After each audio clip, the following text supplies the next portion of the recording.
Titans Radio in this, and we'll get to that. And then the monster NCAA Supreme Court ruling yesterday in favor of student athletes, and this is a big one, and we'll get into that later on in the show. AFC South headlines heading into the 2021 season, and in the final hour, a Titans training camp preview. Plenty to talk about today, and we are glad to be with you here on 104.5 The Zone. So the Vandy boys had a rough outing last night. You rarely see this in college baseball, and certainly in the World Series, is a pitching duel. And certainly, their opposition last night had, some good pitching between the two pitchers. I think they had 9 complete strikeouts between the two of them. But poor Jack Leiter had 15 strikeouts in this, a 2.08 ERA, gave up 4 hits and 1 run, and they lose 1-0. Tough loss for the Vandy boys. Yeah, definitely a tough loss. You feel so bad for him because he was pitching out of his mind. He was really doing a great job. They just couldn't put any points on the board. I mean, it's so frustrating to see something like that when one guy is having a great game and you just can't get anything going. You don't even know what to say. You've just got to try again tomorrow. I mean, that's all you've got. And the thing is, Jack Leiter's got the lineage. His father, Al, was a fantastic Major League Baseball pitcher.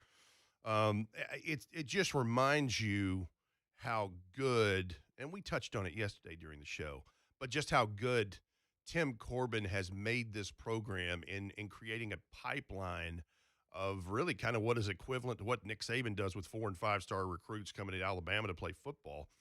I mean, Kumar Rocker, who we know his father, Tracy Rocker, who used to be the D-line coach here for the Titans, is his teammate. And you can make an argument, really, as to which one of these guys, Jack Leiter or Kumar Rocker, could be the first overall pick in the Major League Baseball draft. I think both those guys probably go in the top 5. I really do.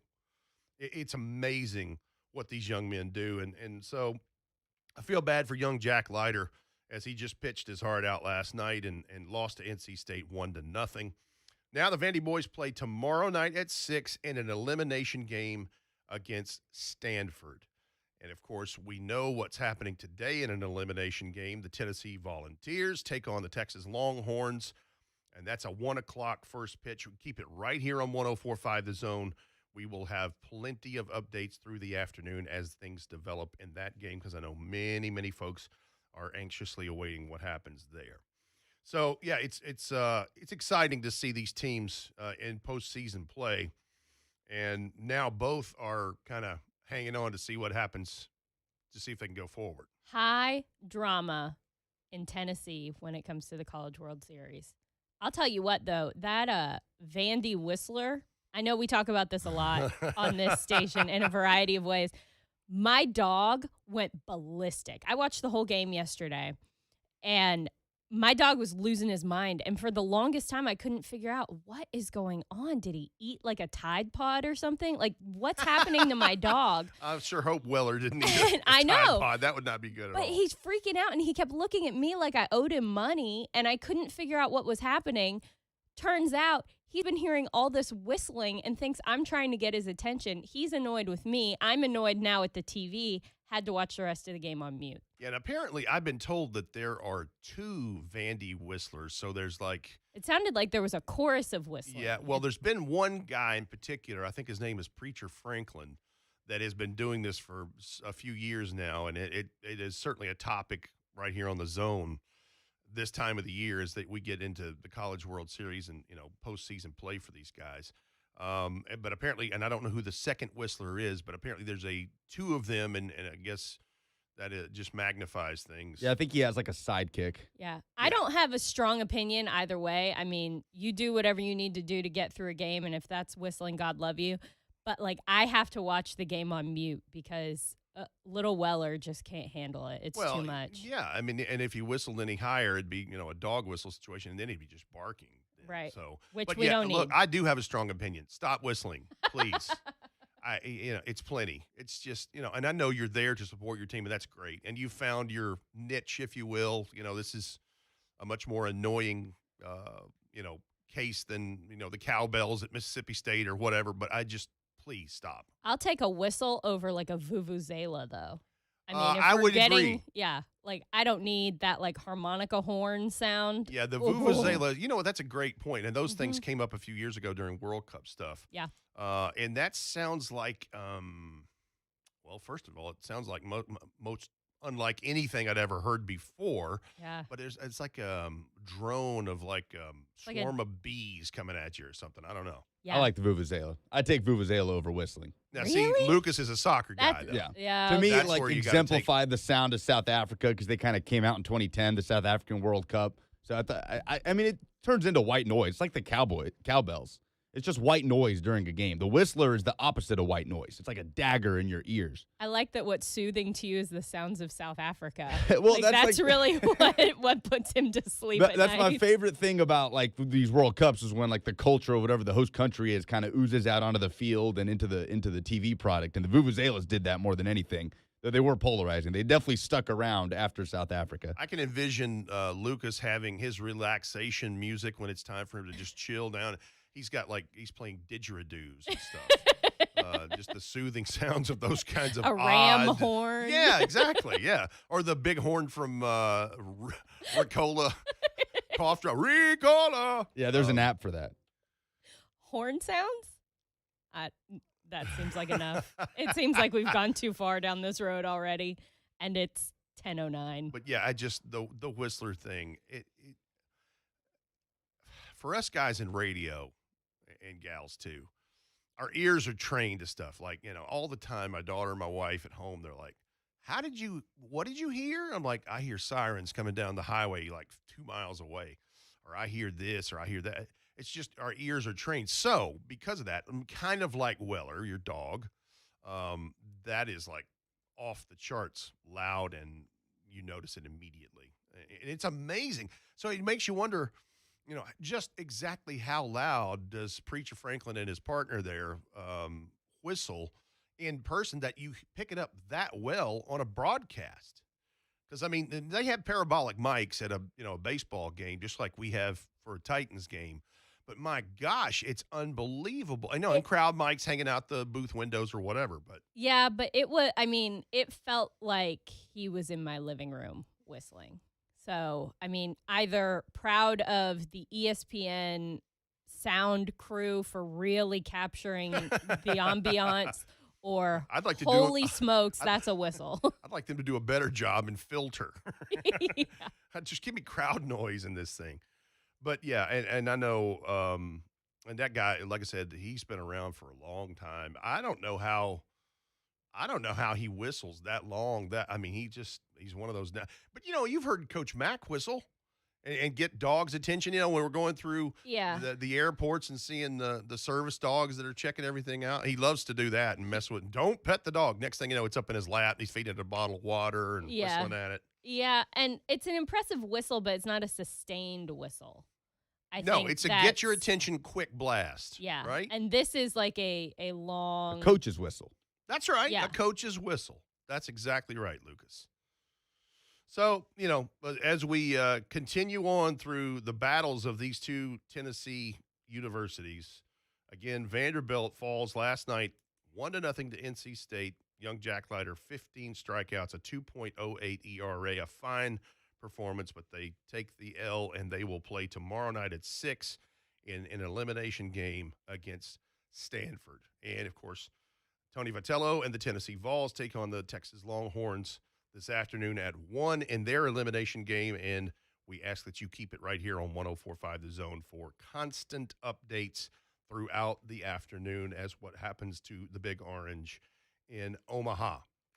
On the way, here on the Buck Reising Show, we will start down a path of what the NFL is going to look like post-pandemic. And it was revealed to us late last week what the updated COVID protocols are. And in a nutshell, if you are a member of the media that covers an NFL team, if you are a player, a coach, whatever it is involving this game, if you are vaccinated, life is going to be pretty easy. And if you are not, it is going to be a lot like 2020, and even in some cases worse. We will get to that on the other side as you listen to the Buck Reising Show here on 104.5 The Zone.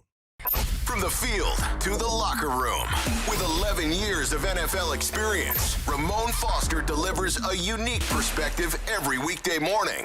J. Mart and Ramon, tomorrow morning starting at 6 on 104.5 The Zone.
through the Twitch app. You can download that, follow 104.5 The Zone. YouTube, we have a channel there. Facebook Live, you get notifications when the shows go live. And certainly on Periscope through Twitter. Zone TV, check it out. We got lots of comments coming in. Here's Ron Slay from 3HL. Love this duo. Give me more. Now, see, that's what I love about Ron Slay. He's such a gentleman. Thank you. Appreciate that. Hey, here's a guy who says, I love the Whistler. Oh, well, good. I would think he'd be in the minority, but hey, more power to you, sir. Some Glad people you love the Whistler. whistles. Yeah. You do. So, you.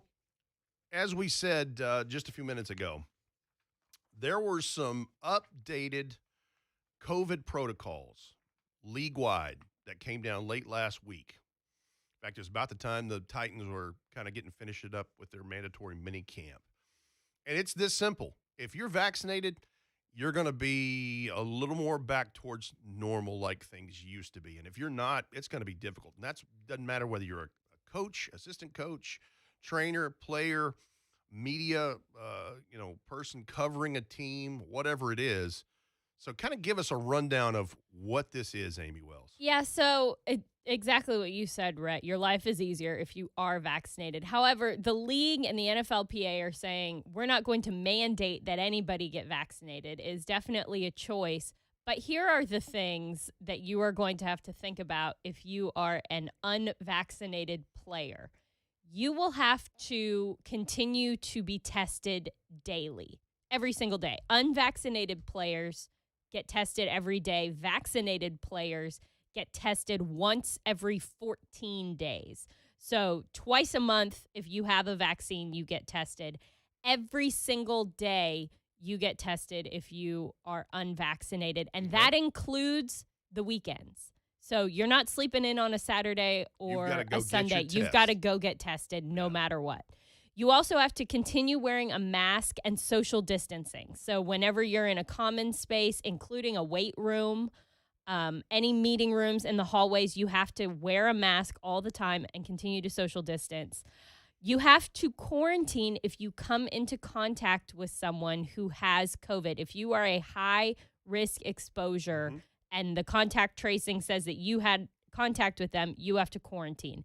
There are still restrictions when you travel, and that includes being on a separate travel plane, and then you have to quarantine in your room like you did in 2020. So while everyone else is going to get dinner with their mom, you cannot do that. You're staying in your room. Wow. You can't eat meals with your teammates. You have to continue to do the grab-and-go meals, so you're not in the cafeteria and common spaces.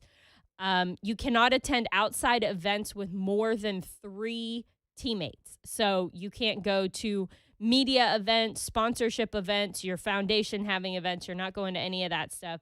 You have to wear a mask when you go to a nightclub, which no, you're not doing that. So and I'm not even going to. 10 or more people, which every one of them is going to have 10 or more people. Yeah, and let's all just be serious about life. Nobody is going to walk into a nightclub wearing a mask. So you're just not going to the nightclub, I'm assuming. No indoor concerts, and you have to quarantine for 5 days before the start of training camp. So after you report, you've got a 5-day quarantine, and then you can participate in activities. So not impossible to maneuver around. I mean, every team in the National Football League followed these protocols for the 2020 season, and everyone was able to perform. However, there is so much more for an unvaccinated player to think about than just learning the playbook and going on about his day. I mean, there are lots of protocols. There's a tremendous amount of choreography associated with that. You can't be in the weight room at the same time as your teammates. So you have to figure out when you can lift around when the team is lifting, and when you can do this thing, and when you can get your meal, and where you're going to take it, and how you're going to get to this city or that city, because you can't be on the same plane. You got to be on a different plane. There's so many things to figure out, not just for the individual player, but also for the staff, for coaches, for the operations team. There's a lot to think about. So, of course, it's all manageable. And ultimately, the choice to get vaccinated is just that. It's a choice. For each person, it's a little bit different. But the reality of the situation is you have so much less to think about if you are a vaccinated player or coach. And here's the bottom line, and we'll get into the media portion of it and how it affects us on Titans Radio, and anybody else that covers the team like Buck Reising, who we're filling in for today. I'm Rhett Bryan. She's Amie Wells. Titans Radio Takeover, day 2 of the Buck Reising Show here on 104.5 The Zone. So, yeah, you're right. Unvaccinated players, they can still participate in practice and games and those things, but at a much more rigid protocol to actually get there in terms of, like you outlined, a 5-day quarantine after reporting to camp and, constant testing every day, no days off of that kind of stuff. And it's this. The NFL lost $4 billion last year. They're not happy about that. They understand why it happened. A pandemic happened. It's, think about it. A pandemic is the only thing that has come close to stopping the NFL when we're not talking about a work stoppage. It's the first thing that retracted numbers of a salary cap in over 25 years of its existence. These are the cause and effect, the ripple things that happened with a pandemic. And so they are ready, more than ready, now that CDC guidelines have kind of outlined, if you're fully vaccinated, what you can do and what you can't do. They're like, we're open for business. We are going to have fans in stands. It is going to be business as usual, as close to 2019 and prior as possible. And so you're either in or you're out. It's basically where we are. Yeah. Yeah. I mean, you reach a point where no matter what your function is within the National Football League, you are either able to continue doing your job or you're not. And that is kind of what the league is saying with these restrictions and these new protocols. We want to give you every opportunity to do your job, whether or not you are vaccinated. Here's what did I read? 8 different things, right. 8 or 9 different reasons why you should probably just get vaccinated. And look, for those who have reservations about it, and some have some seriously valid, legitimate reasons concerns. For those. Yes. I get that. Cole Beasley, the receiver for the Bills, has been very outspoken about this and went on a platform this weekend about it, basically, after this stuff came out.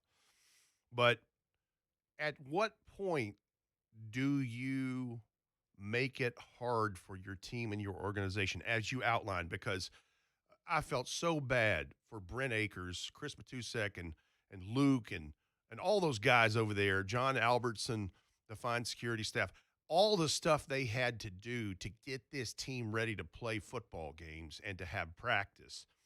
And, you heard it multiple times throughout the year. Coach Vrabel, John Robinson, Amy Adams-Strunk, all giving those guys high praise because they worked their rear ends off to create the workarounds they needed in terms of social distancing, masks, whatever, to be able to operate on a day-to-day basis.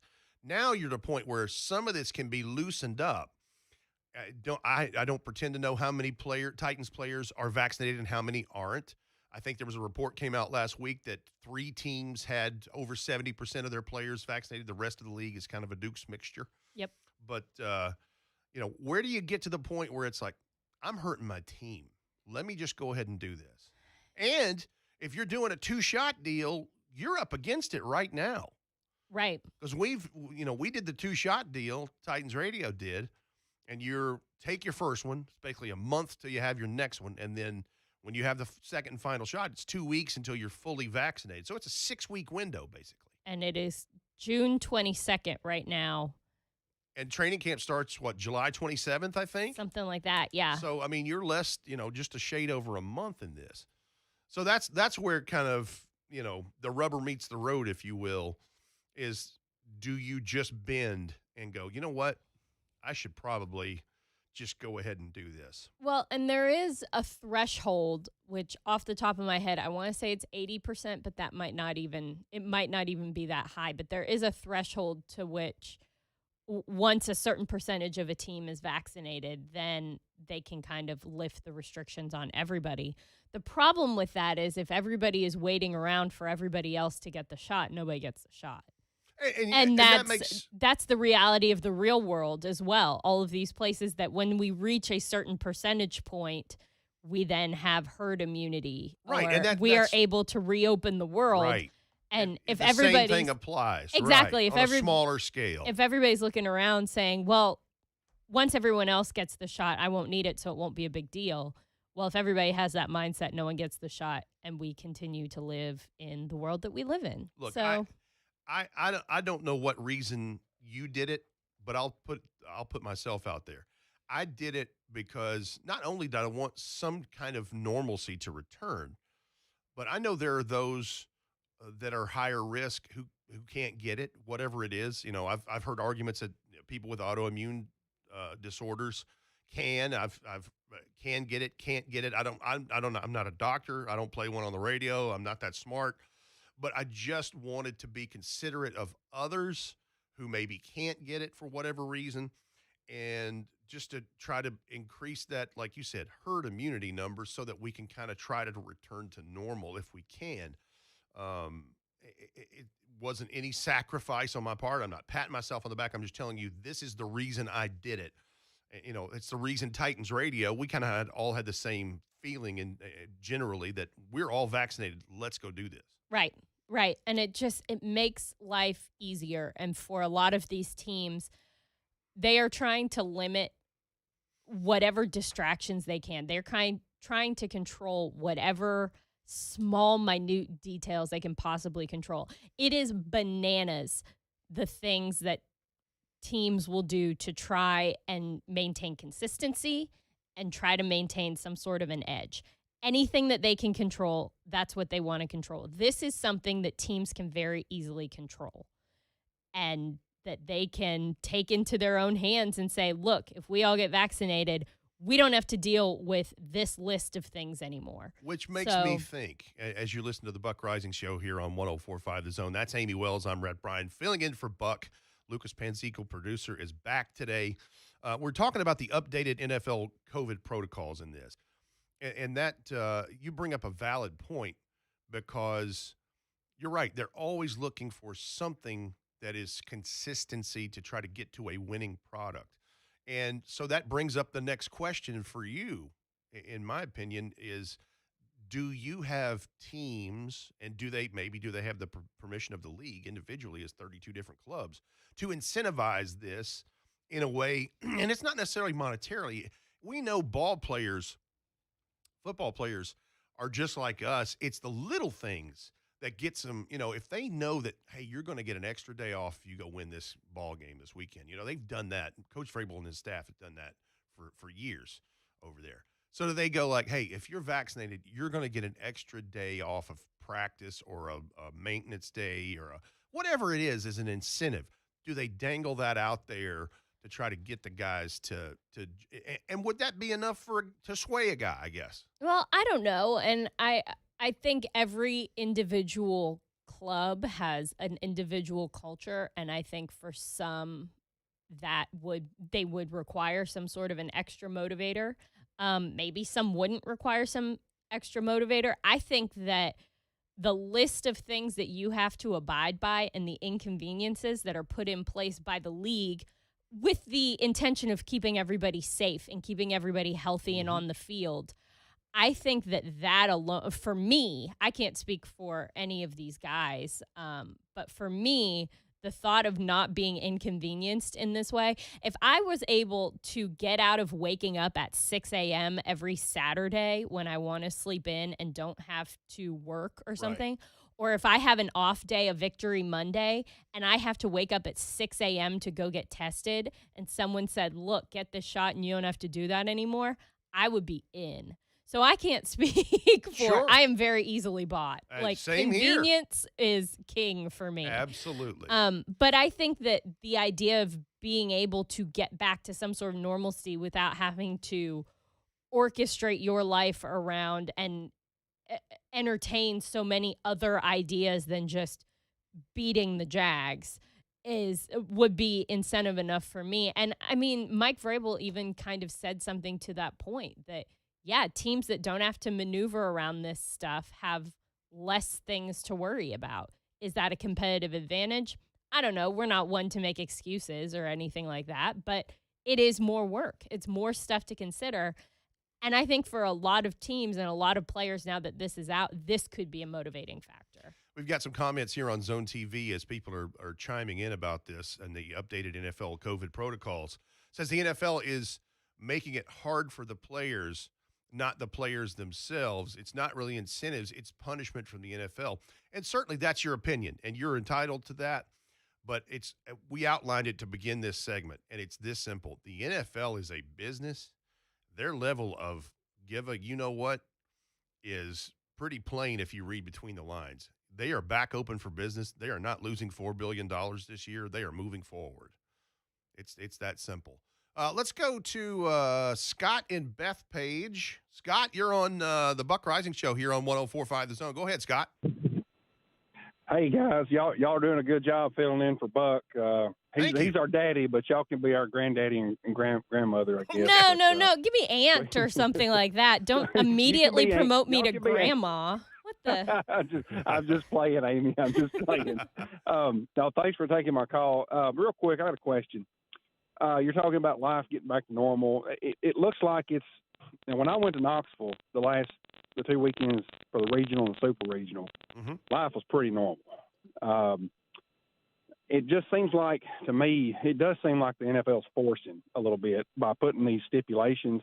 I mean, you can put all these stipulations out there and say you're not forcing people to do it, but basically that's what they're doing. Because what they're asking these players to do is unattainable, in my opinion. I mean, they're going to choose to get vaccinated to do what they're going to do, but I don't like the way it seems like they're forcing them. But what's the difference between the NFL and what they do, other than the money? Just take the $4 billion out of it, because I know that's the engine that drives everything. Yes. So take that out. What's the difference between what's going on in Knoxville or some of these other stadiums now and what's going on with the players in the NFL? I mean, and also, when you guys got vaccinated, I'm not getting vaccinated if I don't have to. But if you guys got vaccinated, are you going to have to do a repeat like later on, like 6, 8, 9 months? Is it going to have to be a once-a-year thing? And I'll just hang up and listen. And, hey, I enjoy you guys. Thanks for going back and forth with me a little bit. Appreciate you calling. Thank you. I think that to start off, the difference between what's happening in the NFL and what's happening in, say, Knoxville or some other places is that the NFL as an entity has to consider what's going on in all 32 cities and states that they're in. And the differences of their it's not just regionally specific. So what's going on in Tennessee has to be the same level of protocols and consistency and requirements as what's happening in California or New York or Arizona or anywhere else in the country that has an NFL team. So that changes it a little bit because, yes, what is happening in one state is very different than what's happening in another part of the country. But because the NFL is over all 32 teams, they have to maintain a level of consistency, and they basically have to play to the team that is in a city that's experiencing the biggest problems. I mean, that has to be the same for everybody. So there's that. I don't think that what's being asked of players is unattainable because they've done it for the entire 2020 season. The difference is they aren't able to go back to reality, I guess, or you're not able to go back to life as we knew it in the same way that other players are if you don't have that extra layer of protection. And I think that that's what it comes down to. I don't think it's punishing people. I think it is kind of, I think for people who are looking for ease or to make their lives a little bit easier or to get back to normalcy, maybe that's something that is worth striving towards. Sure. And so that makes it a little bit of an incentive. Amy, it was evidenced over the weekend at the Ally 400 NASCAR race over at the Super Speedway. There's 42,000 people there. And how They're great ready to get is back it? and have fun. Right. It's amazing to be able to get back to some of the your things that we've wanted to do. But the point isn't to punish players who decide not to do it. The point is to keep them safe. And that has been taking money out of it, taking everything out of it. The whole point of the 2020 season and beyond has been to keep players safe.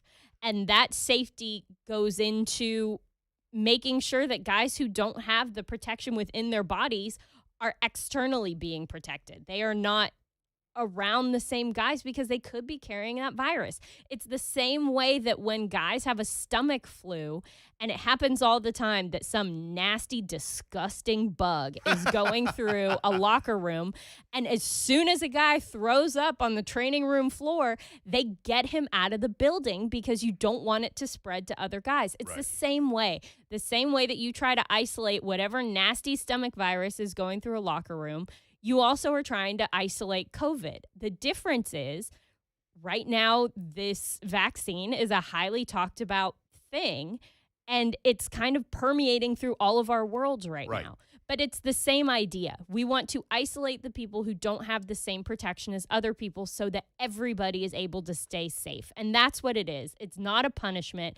It's not trying to force something on people. It really, truly, and I believe this deep within my soul, is to keep everybody safe and keep guys able to perform on the field and do what we all love and want to see them do. Because the NFL was the only one of the four major sports who actually made it through their season all the way to a Super Bowl, barely in a couple of cases, but they want to see, they want to try to get all that back to normal as possible.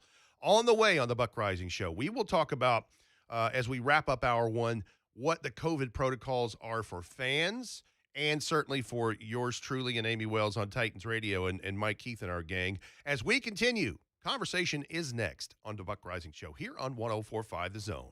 Inside and outside the locker room, we cover the Titans 24/7. Got it! Your home for Titans football and the flagship for Titans Radio, 104.5 The Zone.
We've been talking about the NFL's updated NFL protocols, which is a hot topic, as it is, somewhat divisive in public, just depending on where you are and what you do. And again, I'm not down on anybody that doesn't want to get the vaccine. That is entirely up to you. It's a different show. We're just telling you guys why we did it and kind of conveying what the NFL is doing going forward. Now, give us an outline here, Amie, of how it relates to fans and media. Well, let me tell you, Rhett, I'm so glad you asked. So, COVID protocols as it relates to fans and media is the note that I have here. And it says, for starters, fans cannot be within 20 feet of a player or key football personnel, meaning a coach, basically, Or general John manager, Robinson, yeah. that kind of thing. Mm-hmm. Which means for training camp, there will be no photos or autographs with players in 2021. So that's kind of where we're standing right now in terms of that. Mm-hmm. The meet and greets, all of that stuff are probably off. I would be shocked if you were to walk into a Kroger and see a football player doing some sort of a meet and greet autograph signing in the 2021 season. We're just not at that place yet. Right. For the media, vaccinated media members have access to players for in-person interviews. Ding, ding, ding, ding, ding, ding. There's- That's big. There's still no post-game locker room access as it stands right now, and unvaccinated media members are very limited in the places they can go, meaning field access, locker room, sidelines, all that kind of stuff. But being able to have in-person interviews in any capacity is huge. I know for Rhett, the elimination of the locker room changes your workflow a little bit and kind of changes the way that you do things. Yep. For me, it changes things none percent. I don't go into the locker room, which is a different show, but I don't. And so I have many other areas in which I do my job, but all of them require another human being to be there. Yes. And so being able to get back to in-person interviews is just, it's like the light from the gods. It's this glorious thing. The Hallelujah chorus is playing. I am so happy to be able to get back to doing in-person interviews and talking to these guys and building relationships and actually getting to know them. Do you know how many people on this team I have never met in real life? Same here. Tons. Just because it's been 2 years since you've, And I haven't talked to Jayon Brown. He stuck his head out the training room the other day to say hello. And we haven't spoken to him in 2 years in person. Right. And, that's a kind of a weird part of it for me, too. But, for what we do, because, we're Titans Radio. We bring you audio. Hello, and it's kind of important to have some good quality audio. And I'm with you. I'd love to I can't wait to do interviews with a guy coming off the practice field to talk about whatever that we're going to have on Titans Countdown on Sundays or, whatever we're running content-wise for Titans Radio. This is a huge, huge step back towards doing something with some normalcy. And then I got off of an NFL conference call last week and messaged you and I said, hey, got some news. The biggest news. You worked all last season in what they called the broadcast moat, which was the first couple of rows off of the field in the stands, which I know you liked because of the vantage point. You could actually see all 22 a little better. But you didn't have there's a trade-off there. Well, anyway, long story short, you're back on the sidelines because you're vaccinated. Boys and girls, I am back on the sidelines, back like I never left. Pros and cons for me, because I've thought about this a little bit. Pros, I can do my job a lot better. It is much easier to get information when you are close to the people who have the information that you need. This would be Jared Puffer. Yes. Longtime public relations man for the Titans. Easier for him, easier for me. I can hear what's going on the sidelines much better. I'm closer to kind of get an idea of what's going on injury-wise. I am much more involved with the Titans team on Sundays when I am physically closer to the Titans team on Sundays. So this is all really exciting for me, and I am hoping that my sideline reports on Sundays will improve. Negatives. I can't see anything down there. Right. I am not the tallest person in America, and football players are a tall breed of human. They are. I can't see over them to see what's happening on the full field. So it means a lot more watching on jumbotrons in stadiums across America. And then Philip Noel, our engineer, talk back to your ear. Right. And Philip telling me what's going on and, hey, did you see such and such thing? Right. Well, no, it's on the other side of the field. I can't see over there, Phil. Hang on. Well, the main thing we're doing is like, hey, so-and-so kind of limped off there. Right. Can you check on whatever, which is great. So-and-so. I'm so fortunate to have eyes in the sky who have a full view of the field because I just can't see over there Now, all the time. On this conference call, there's still limited personnel on the field between both teams. Right. A lot like it was last year. But so it's not going to be as many photogs and those things, I don't think. But I would think you would be one of those people the Titans would want to designate because you are the sideline reporter for for Titans Radio. The sad thing, Rhett, okay, the quest for cup holders is ending now. Yes. In every stadium. You had every cup holder available to you in the first two rows, wherever you were, right? Well, not all stadiums had cup holders, Rhett. Well, that's right. It became a point of contention amongst me and a variety of stadiums. I'm looking at you, Jacksonville. And it became this thing that I never thought people would care about. It was mainly just for me, but people really got involved, and I had to make my own cup holder out of snow in Green Bay. We had to get tricky with it. Well, yeah, I mean, it was the only fun thing about being in Green Bay that day. Yeah.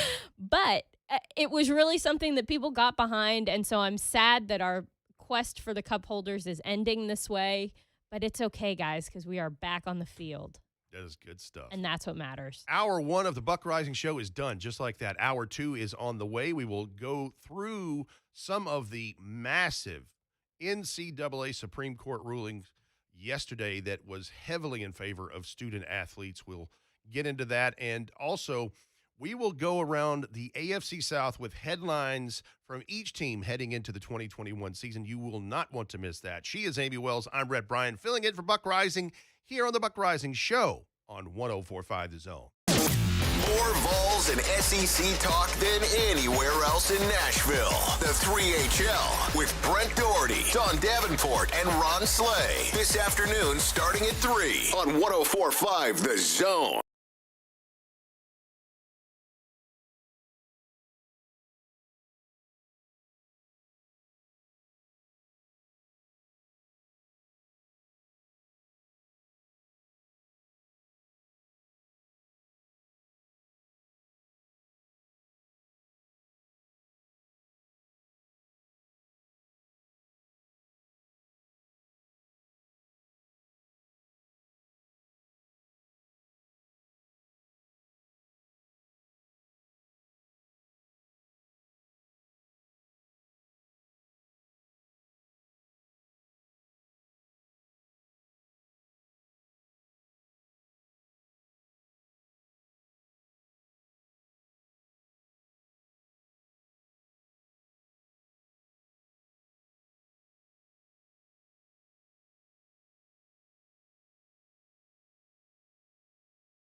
check us out.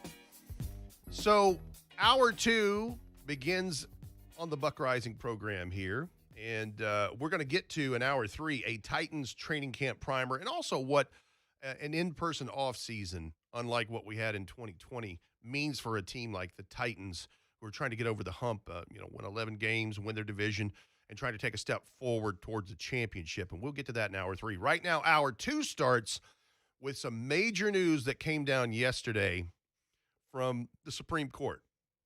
They unanimously affirmed a ruling that provides for an increase in how college athletes can be compensated.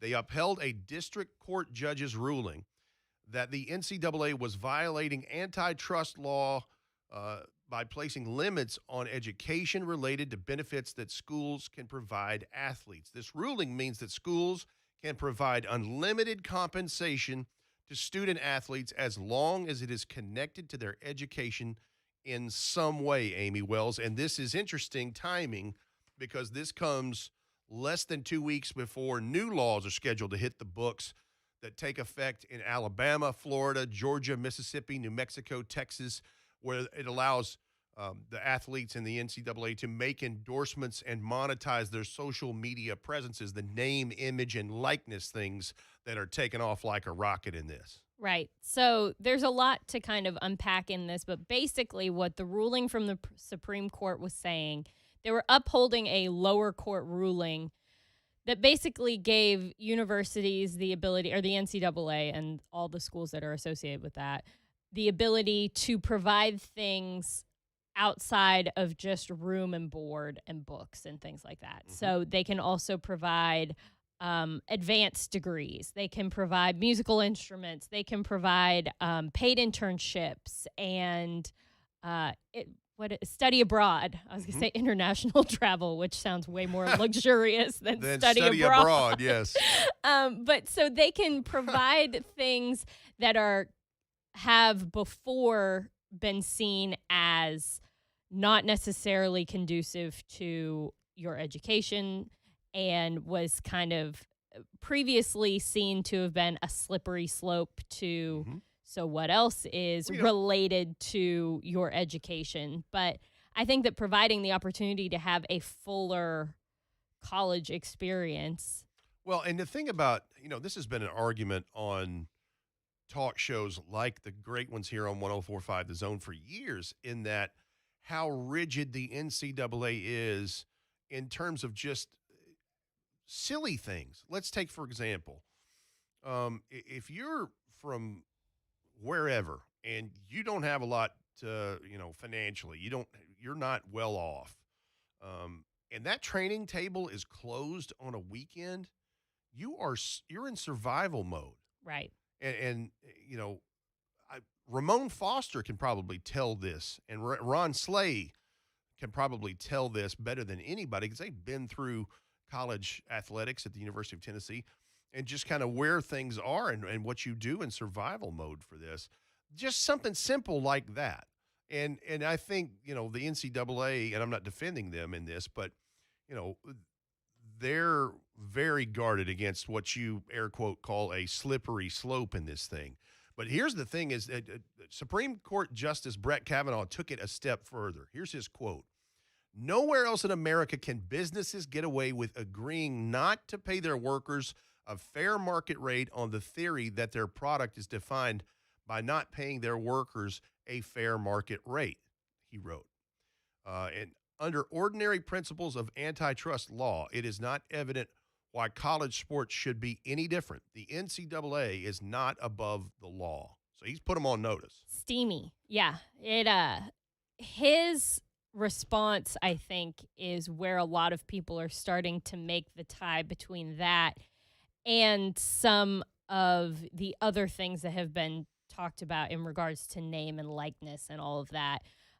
It seems as though Justice Kavanaugh is kind of making that connection that, compensation for work on and off the field needs to be consistent with what a regular United States industry would be. Mm-hmm.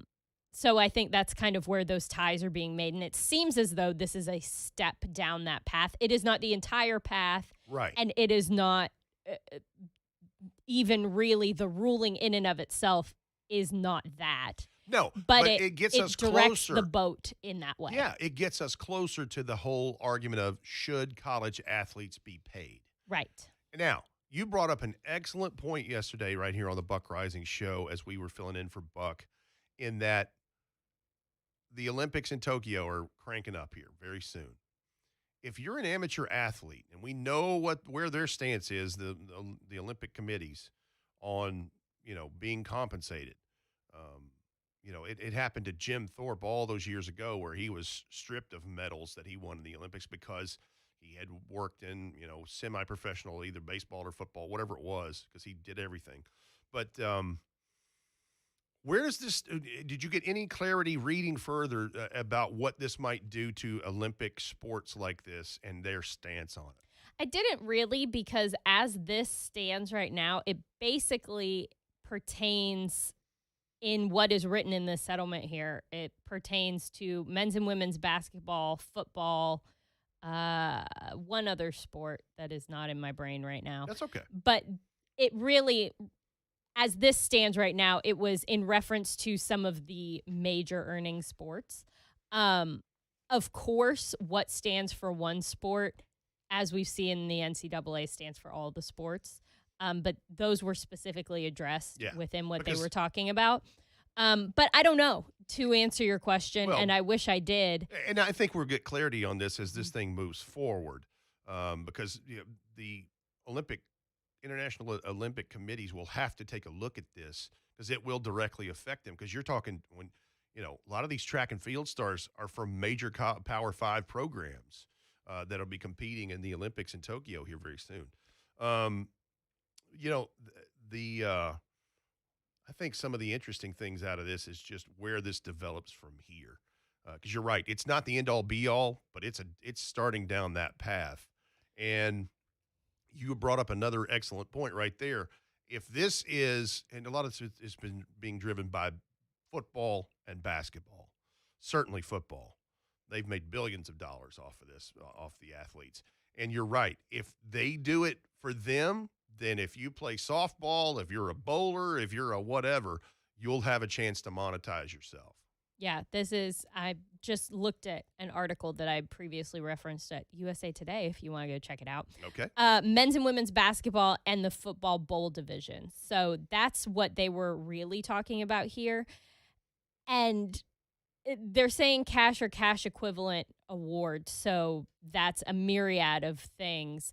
But the thing that's important is that it all has to have that touch point of being attached to your education and enhancing your education. That's where this stands right now. We're not talking about pulling a paycheck because your face was on a poster. We're not talking about your presence in a Madden game or, going to certain speaking events or engagements or doing an autograph signing. We're not talking about any of that stuff. We're talking about what you can receive as a student athlete to help enhance your education. This is saying that as a student athlete, you are entitled to more than just room and board and your books being paid for and your tuition to the school. You are entitled to receiving some of the other things that would have a part of your education. So that could be a laptop, that could be a study abroad program, as we said before, that could be a musical instrument, that could be a postgraduate degree, that could be those things that will help you get to your career. And the NCAA isn't being so restrictive on what those things mean. Right. So I think that's you broke it down good. Kind of where we are right now.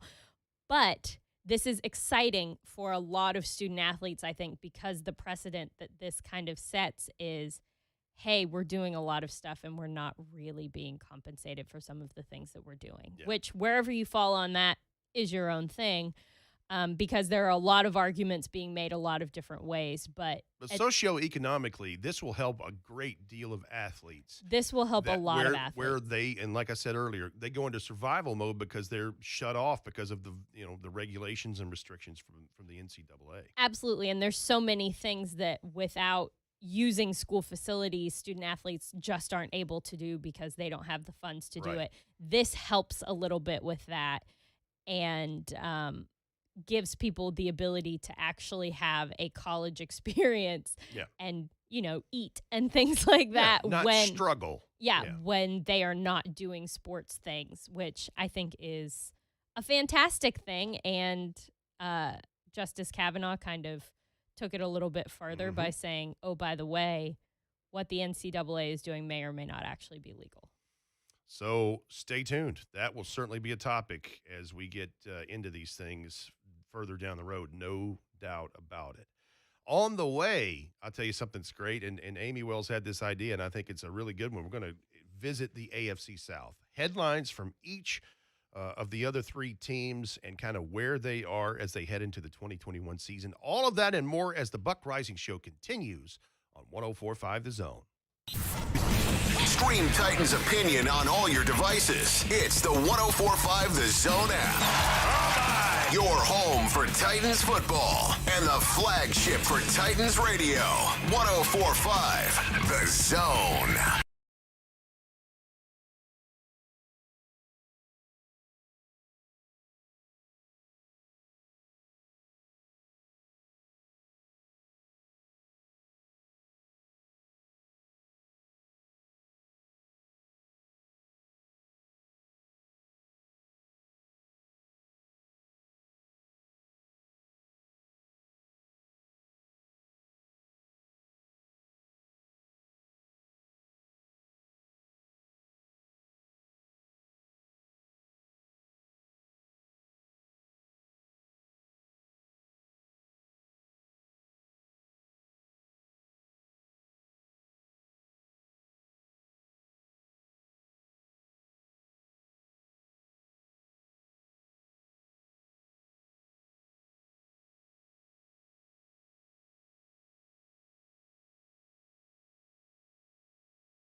1045 The Zone, YouTube, Facebook Live, and certainly on Periscope.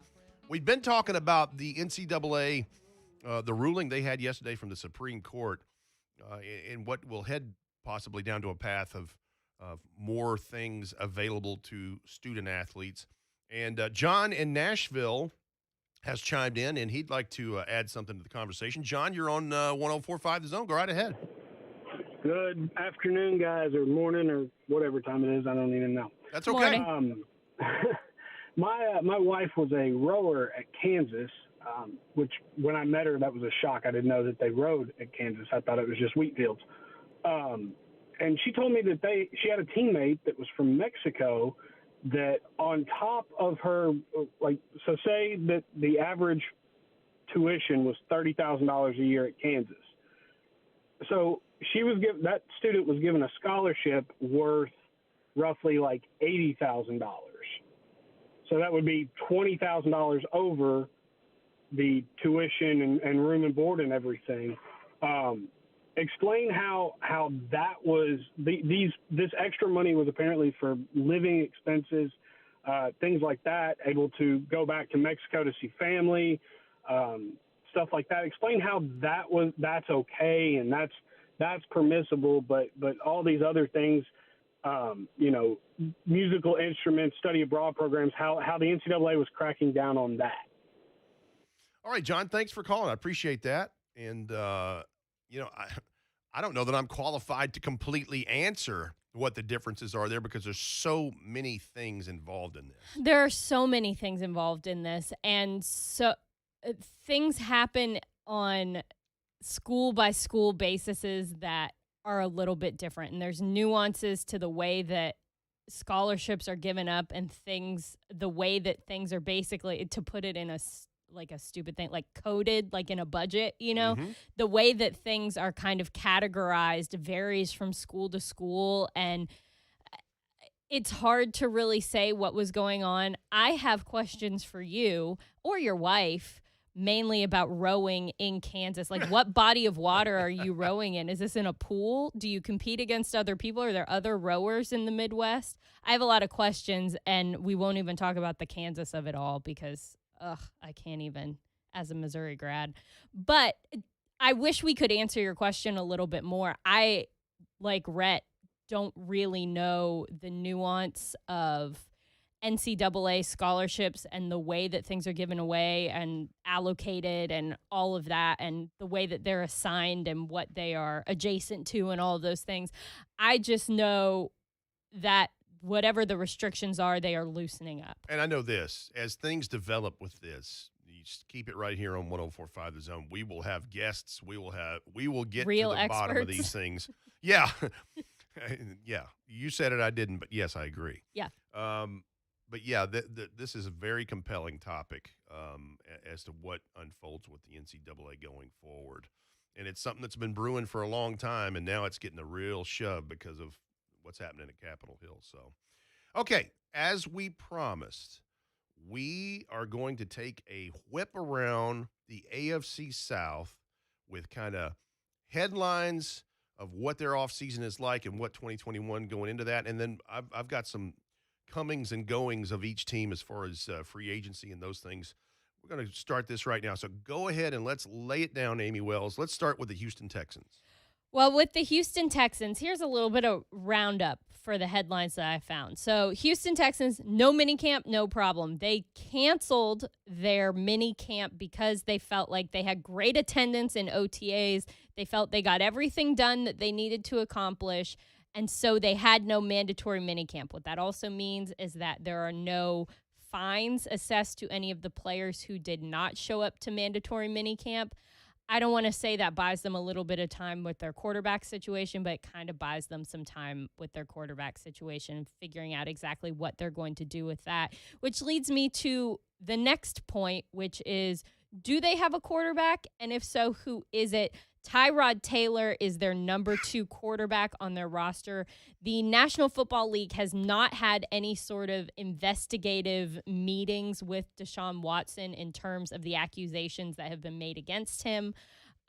Legally, he is still kind of going down that road. It has been said that there is no sort of settlement. And his court date isn't until February 2022. Right, and there's no sort of outside settlement that is pending. He, as it seems right now, is going to take this thing all the way out to court and see what happens there as it stands right now. So we don't really know what's going on in Houston when it comes to their quarterback situation.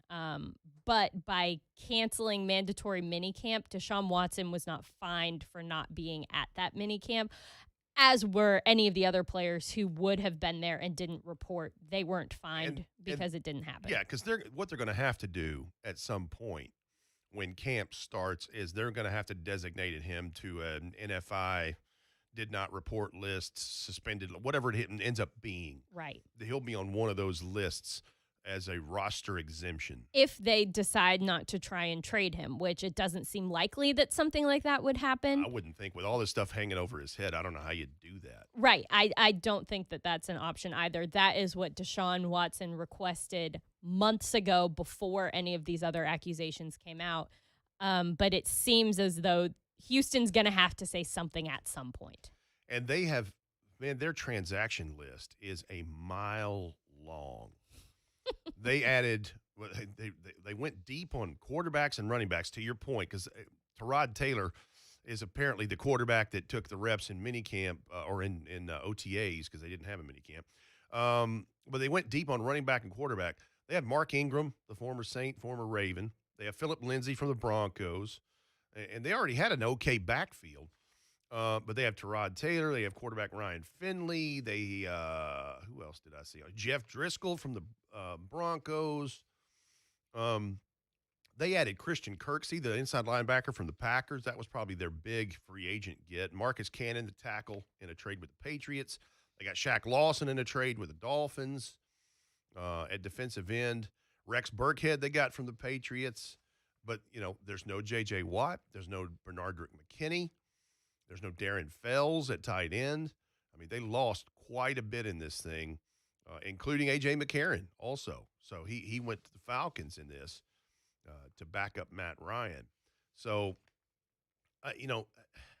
there are a lot of folks that believe that Houston is going to be in serious disarray through the 2021 season. And I think if nothing is settled with Deshaun Watson, I would totally agree with that. There's some people think they'll have the first overall pick in the 2022 draft. Well, and maybe that's something that would just that be they terrible want for Titans fans. Oh, yeah. Well, it would be when they got someone who's really awesome, and then we have to face them twice a year. Because they went first overall, yeah. My question is all of kind of the goofery aside, from a football standpoint, how can you say that you have accomplished everything that you're possibly going to accomplish in OTA? Like, I can't imagine being part of a franchise that says, you know what, we also have these 3 days that we could get to work, or we have this week that we can use to work and get some real things done. No, thank you. We don't want that. And I wonder how much of that is directly correlated to the whole Deshaun Watson situation, because David Culley even though he's been a long-time assistant, he is a rookie head coach in the NFL. Right, and I get that, and that seems to me like the only thing that makes sense, but it seems very much to be a PR move that is trumping a football move, and in my mind, that feels very dangerous. Listen, that whole Jack Easterby deal down there, who was a former team chaplain and all this stuff, that's a weird dynamic in that place. It really is strange. I'm glad that we're not a part of that, and it'll be interesting to see that develop. All right. Best of luck to them down there. As we continue through the AFC South, let's go to Jacksonville now. All right, Jacksonville's an interesting one because they are saying that they don't have a QB1 just yet. We all need to hold our horses because assuming that Trevor Lawrence is their starting quarterback is a mistake. That is from their passing game coordinator, Brian Schottenheimer. He says they haven't decided who QB1 is yet, and we all just need to chill out and let the process unfold. Literally no person believes him. Like, not a single human being. I don't think Gardner Minshew even believes that this is a real thing, but he is saying that we don't know. Trevor Lawrence is doing a great job. He's picking up the system. He wants to know the entire playbook by training camp, but we don't know. Anything is possible. I say baloney. I say what my grandfather used to say, I sold my cows, I'm not buying your bull. Yeah. Come on, man. No You one drafted him believes number you. 1 overall. He's QB1. Let's be real here. And he's this, I don't know. I mean, yeah, there's no way. There is no way that you're going to bench him and play Gardner Minshew instead. If you do, you're crazy cakes and maybe should go to Houston. It's Tim Tebow, guys. It's for Tim Tebow. Well, here is the thing that leads me Great to segue, my next Lucas. point, my friend. Tim Tebow is not the main story after minicamp. He is a footnote in a lot of stories, but not the headline, which I think is interesting. Overall, the evaluation of Tim Tebow, not bad. Not great, but not bad. Better than we expected. Clearly has never been a tight end, but we can probably fix that. See you in training camp. That is the evaluation of Tim Tebow. You learned today he's not a part of tight end university here in Nashville, right? Rhett. NFL pettiness today, which I love so much. It was a story, which is ridiculous. It should not have been a story, but the story was Tim Tebow was not invited to Tight End University, the event that is put on by George Kittle and Greg Olsen. They have a big thing here in Nashville for tight ends around the NFL to get together. It's a whole thing. And Tim Tebow was not invited. And when they were asked about it, they basically said, well, he's not a full-time tight end. Basically, they said, make a roster as a tight end dork, and then maybe we'll invite you, which I get what he was saying, that if we invited every backup tight end in the league, we would invite everyone. But then he also went on to say, by the way, we're full. There was no more room at the hotel. I mean, I'm sitting in Nashville right now, and I can see like 6 hotels. So I'm sure he could have found. Best Western right here out the window, and I guarantee you there's vacancy there. I'm sure he could have found a room. Wow. So I don't think that like the hotel's full is a great answer, but it is a kind of petty thing to just be like, well, he's not a starter. Well, and I think the dynamic here is he can't sit with us. That is going to be a story that pops up. But if he doesn't make the roster, then obviously that goes away quickly. I think the big story outside of what they've added on offense in the draft with, they took Travis Etienne, Trevor Lawrence's teammate, Trevor Lawrence's quarterback. But I think that this real story is Urban Meyer's NFL education, and it's going to be a school of hard knocks. No pun intended. It really will be. And I think how he gets through that is going to depend on what this team does. And I'm not discounting Houston or Jacksonville. Every time they play the Titans, it's tough. But the Indianapolis Colts is really who the Titans are vying for the division with in this. Yeah, absolutely. And switching over to the Indianapolis Colts, Carson Wentz really thinks that the Colts can be good. He's fired up about this team. He's really fired up about some of the additions that they've made in the offseason. He's really kind of getting his bearings in minicamp, but he's going out of his way to really build that chemistry on the offensive side of the ball, and he is genuinely excited about being there and kind of getting himself back to the Carson Wentz that we all knew of yesteryear. But then on the defensive side of the ball, some Colts fans were kind of freaking out when they lost guys like Justin Houston and Danico Autry. Thank you very much, Indianapolis. Yes. And so there has been a lot of stories and a lot of observations about some of the younger guys who are stepping up. The rookie Kwity Paye is someone who has been referenced a lot as really diving in head first and like trying to learn this defense really well. And you have to remember that DeForest Buckner is there, and he is leading the charge and keeping fans from losing their minds because they are so fired up about him and what he's going to be able to do on that defensive side of the ball. So they have a lot of people who are stepping into those abandoned roles in OTA and mini camps. But for a while, Colts fans were coming a little bit unglued because the Tennessee Titans stole a player that they really liked. And they absolutely did, and that's one of my favorite signings that John Robinson did this offseason, because I go back and look at the film of what he's done against the Titans. Monster. Trying to wreck – I mean, they've wrecked games for them. So having him in two-tone blue, very good thing. Carson Wentz, to me, is really where it ends and begins as to what the Colts do going forward. They had Phillip Rivers last year in a one-year deal. And what he does, and I'm not discounting any of the rest of the teammates on the three phases of their team because they're good. And that Chris Ballard has done a great job putting them together. Frank Reich's done a great job coaching.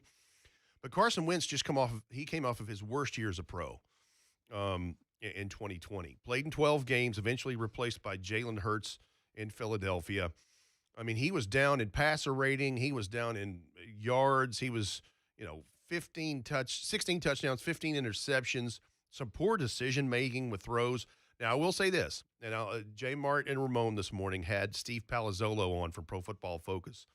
And Palazzolo outlined, he said, listen, per our ratings, 2020 was the first time that Carson Wentz did not have a top 10 rated pass-blocking offensive line, which is true.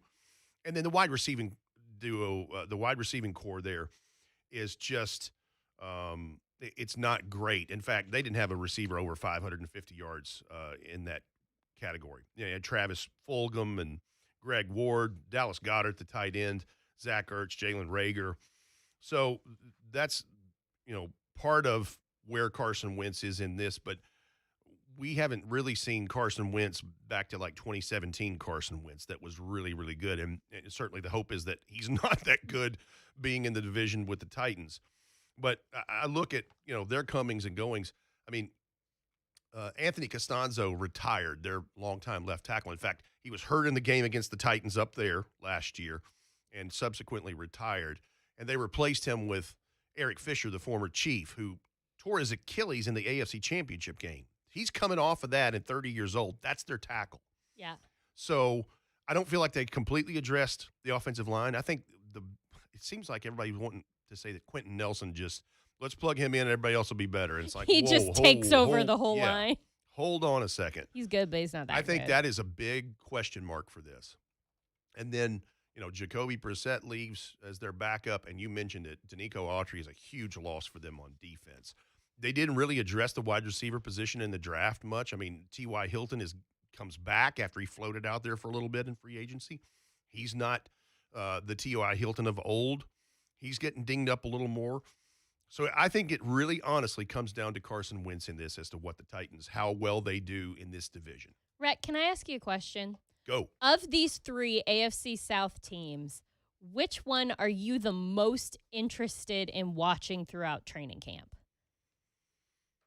It would be Indianapolis, I think. Really? Yeah. Okay. I mean, look, Jacksonville's going to be Jacksonville as long as Urban Meyer thinks he can do everything like he did in college.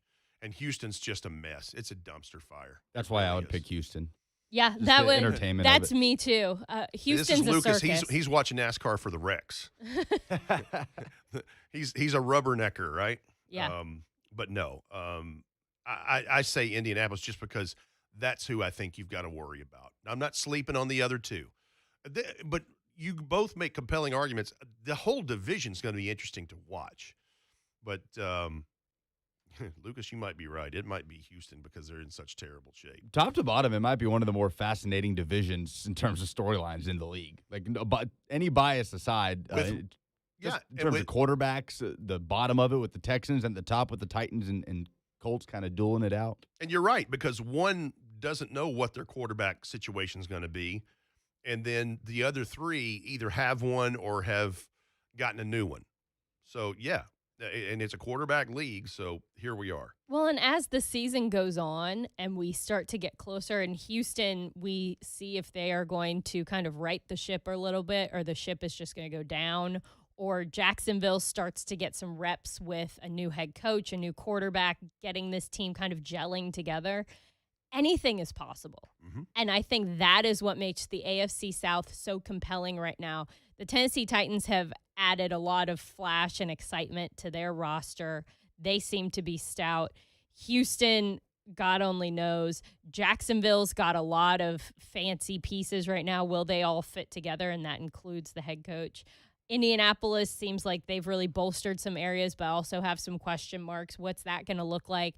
I mean, anything could happen in this division, and I think that's so exciting to go from being a division where it was kind of like, well, they're all bad, and let's just see who the best of the worst is, to whoa, there's some real storylines here. When's the last This time- could get pretty interesting. When's the last time there were this many eyeballs on each AFC South team? Because it's the Carson Wentz experiment in Indy, Urban Meyer, Trevor Lawrence in Jacksonville, Julio Jones comes to Nashville, and then it's a train wreck in Houston. Right. We are a blockbuster division right now. Yeah. Get your for a popcorn myriad ready. of reasons that he just outlined. Yeah, everything's Absolutely. exciting right now, and If I I'm- am here for If it. I'm Carson Wentz, I'm worried about what the offensive line's like. Because, again, Eric Fisher's coming off an Achilles, Right. and he's 30 years old. You know, And Carson Wentz doesn't need to spend too much time on his back anymore. I mean, nope. my man, he's taken some hits over And the Jacksonville better hope they don't get Trevor Lawrence hurt because Cam Robinson's their left tackle they franchised, and he's been good, but he hadn't been, great. So years. I guess they've got Tim Tebow. They can slide there him you over. go. Here we go. And the it old jump, comes full circle. the jump passes galore at the goal line if they can get there, though, right? Hey, we'll be back to wrap up hour 2 of the Buck Reising Show. Amie Wells and Rhett Bryan along with Lucas Panzica here on 104.5 The Zone. Sometimes they just get down to business. We got a little business here on the table. Blaine and Mickey, this afternoon, 1 to 3 on 104.5 The Zone.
Amie Wells from Titans Radio is here with me. We are making our way through the Buck Reising Show. It's moving fast. I'll tell you what, that song really redeemed itself there. For a minute, I was like, what in the world? This is so somber. Is this the kind of show we're having? Slow out the gate for sure. That is not my, almost noon vibe. I'm excited right now. I thought the same thing. I'm like, wow, where are we going? Oh, yeah, okay. Yeah, good. there it is. And then it came, and then it was kind of jazzy and good, and I liked it. But for a minute, I was like, man, what's happening in there?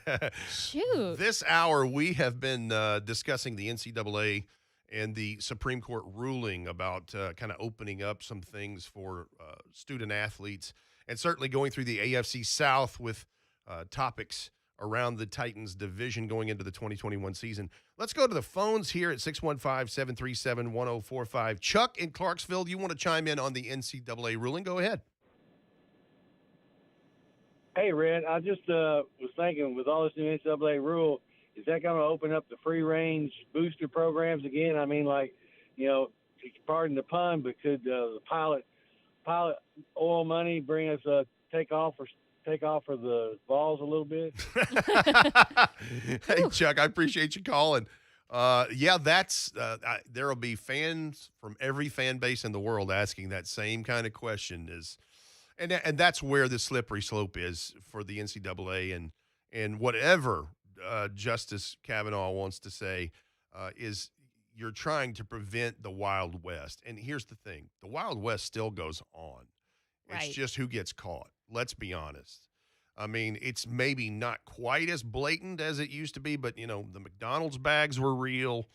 There's been stories throughout, many years of college athletics where there's been an envelope full of money or whatever. Duffel bag. A duffel bag, yeah. And all of a sudden, star player shows up in a $100,000 car or what, in fact, that reminds me, this comes from longtime News Channel 5 sports anchor Hope Hines, who was here for many, many years. And he wrote a book a few years ago after he retired. And he talked about when he first came into this market, he was talking to Big John Merritt, the former longtime head coach of the TSU Tigers. And, of course, that's Eddie George now. But we're talking about a recruiting deal when they were pursuing Herschel Walker, who was, one of the most decorated SEC players ever, when he was at Georgia. They drove down to his house, and there was a brand new red Firebird sitting in the driveway, and immediately told his driver, hey, let's go back to Nashville. He goes, wait a minute, we drove all this way. He goes, nah, somebody's already got him. Interesting. So, that happens. Well, and I think part of the hope is that expanding the rules a little bit eliminates some of the illegal activity by making more of it legal, if that makes sense. I think being able to give kids the option to choose a university, not just being based on who's going to do some slippery stuff on the side. I think that's the hope. Now, to Rhett's point, the Wild Wild West will always exist. Yep, it will. There are always going to be places that try to get that extra edge or bend the rules or flat out break them. And so it's being able to regulate that and try to stop some of the bananas activity without, while still compensating these players in the way that you can and making sure they're able to have a good college experience and then prepare themselves for the I still go back to what I've been saying all hour is, I feel like when you're talking socioeconomics, as all of that is thrown into a great big pool in whatever university you're at, especially a Power 5 school. And you might have come from Podunk out in the sticks, or you came from the inner city, or you came from blue collar, white collar, whatever. And I just feel like what they're leaning towards is something to loosen up some of those restrictions where an athlete can get a meal when they might not otherwise have the option due to monies. Right. Or lack thereof. Absolutely. Because you hear these stories about, well, man, the training table was closed. I had to, just do whatever to survive. And you got to be able to get past those things. And for me, it's not just, hey, that guy was on the cover of, the college football EA Sports, game in 2014. Let's pay him, whatever. But it's about quality of life. It's amazing how much the social media stuff, though, has changed with this name, image, and likeness stuff. that's about to go into effect in all these different states. What I say, Alabama, Florida, Georgia, Mississippi, New Mexico, Texas, and it's in Tennessee as well because Governor Lee signed off on that. So if you're a top-notch athlete, you can make, like you said, a side hustle. The world is changing quickly, and the legality of all of it is just rapidly changing to try and keep up. And so it's going to be interesting to see where some of these things land because, I mean, say what you want. The NCAA policies are a little out of date in this realm because just the world has expanded so much and there's so many different ways that athletes are being asked to do things to benefit the organizations and the teams and all the schools that they're playing for. There's got to be a happy medium there somewhere. I don't know exactly what they're going to land on, but this may be a poor correlation, but I think what you're saying is, think about the NFL. For the longest time, it was an arm's length away from anything related to Las Vegas, sports books, betting, whatever. And they've embraced that because it is a cash cow. Yeah, I mean, holy smokes. If you even looked at a sports book, you felt like you were going to get in trouble for a long time. Absolutely. I mean, oh my gosh, no, I didn't see it. I'm walking the other way. I mean, there was a period of my life where I was like, I can't go into a casino. Like, no, there's bad things in there. I'll get fired. That period is gone, and I'm also broke. So there might be a correlation there. There might not be. You know what period is gone?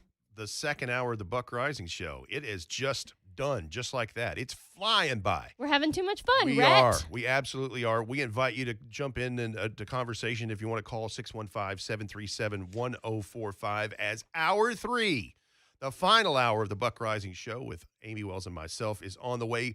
We get into a Titans training camp primer. So maybe some of the battles you'll see, who needs to have a good camp, and also the importance of what an in-person offseason has been beneficial for a team like the Titans trying to take a step forward past winning the AFC South division and competing for a championship. We'll get to all of that and more on the way on the Buck Reising Show here on 104.5 The Zone. Titans talk and speculation on your smart speaker. Just ask Alexa to play 104.5 The Zone. But he's driven back inside the 5, and they fling him to the turf. Your home for Titans football and the flagship for Titans Radio. 104.5 The Zone.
out today for sure. Zone TV, that's where you can watch us. You can download the Twitch app, follow 1045 The Zone. We have a YouTube channel. There's Facebook Live, where you get notifications when the shows go live. And certainly you can join us via Periscope through Twitter. And we'd love seeing your comments and saying hello. You've been very kind to us today. We appreciate that. We're very kind the last couple of days. We're going to talk Titans football this hour because that's naturally where our wheelhouse is. But, we are in the window where the mandatory minicamp is in the rearview mirror, and we are weeks away from Titans training camp, the preseason, and certainly week 1, September the 12th here at Nissan Stadium against the Arizona Cardinals. Can you believe it? That's our next big okay with thing that. Is training camp. It's okay so with that. Close. Yep. Yet so far, but so close. So this hour, we're going to talk about certainly who needs to have a good camp for the Titans. Some of the camp battles that you could be keeping an eye on, maybe undrafted. Did any of them have a chance to make the roster this year? But I think we ought to start this hour with what an in-person offseason means for a team like the Titans, who went 11-5, won the AFC South division for the first time in 12 years, and this one a little more normal than 2020 was. What are some of the benefits for the Titans, Amie? There's so many benefits. It's hard to even know where to start. This team has a lot of new faces. They just do, whether it's new veterans that have been brought in through free agency, whether it's the rookie class, whether it's the undrafted free agents, whether it's some of the young guys who did not have that real-life, in-person offseason experience in 2020. They are all really benefiting from having this offseason where they're able to get in the building, they're able to work with coaches live and in living color, like in person. Right. They're able to get that playbook. They're able to get Zoom, even though some of the meetings are still taking place virtually and there's still a Zoom component at certain parts, these guys actually know how to work Zoom this year. You have to remember there was a huge learning curve just with the technology that people were using at this time in 2020. Like, nobody really knew what Zoom was and how a virtual meeting was going to work. There is now a rhythm. There are expectations that are clearly set. People have been able to get in the building. They've been able to get in that playbook. They've been able to really just focus on the football, which is so refreshing. And then they're also able to have all the supplemental stuff, like all of the other things that aren't football related.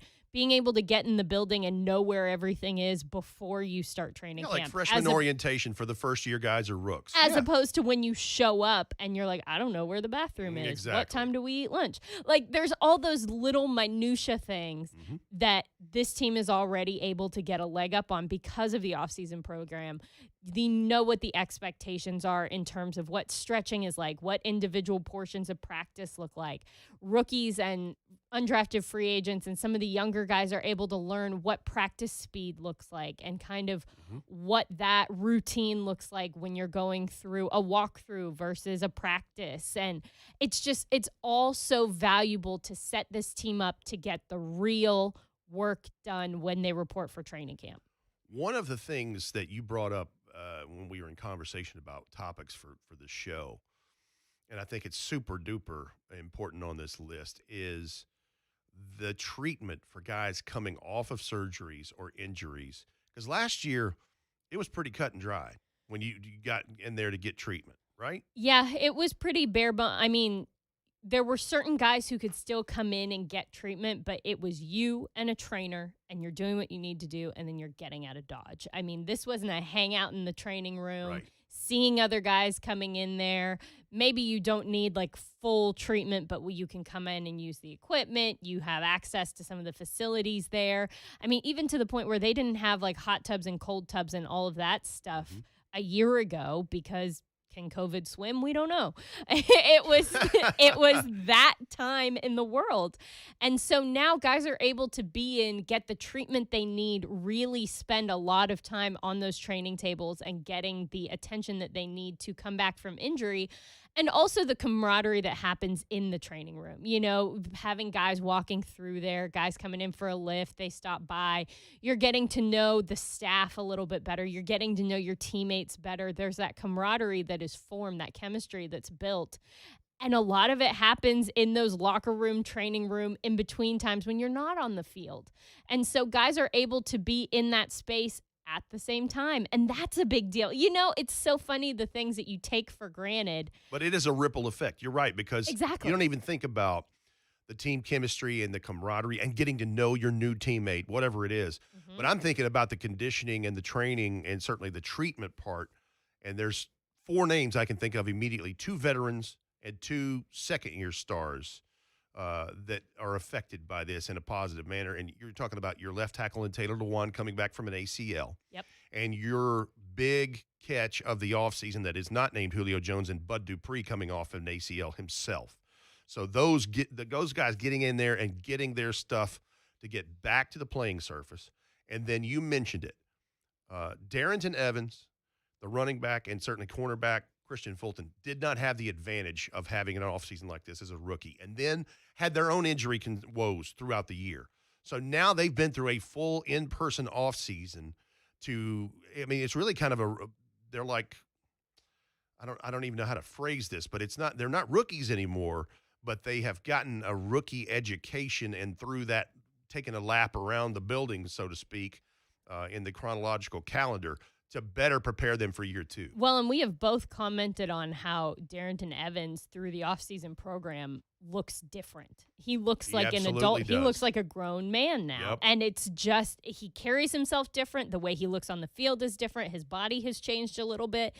But a lot of that is having the benefit of having access to an NFL facilities and trainers and coaches and all of that stuff. And Rhett, we haven't even talked about the conditioning part of this. And being able to have that time where they're running, they're working out with the strength and conditioning team. They are being able to start the journey to football shape. And look, I'm not discounting anybody and the training that they do away from the building, because they all are able to get the individualized training that they need and what's right for their body. Derrick Henry is not lifting Volkswagens at St. Thomas Sports Park. He's just not doing it. But is he doing that with his own trainer?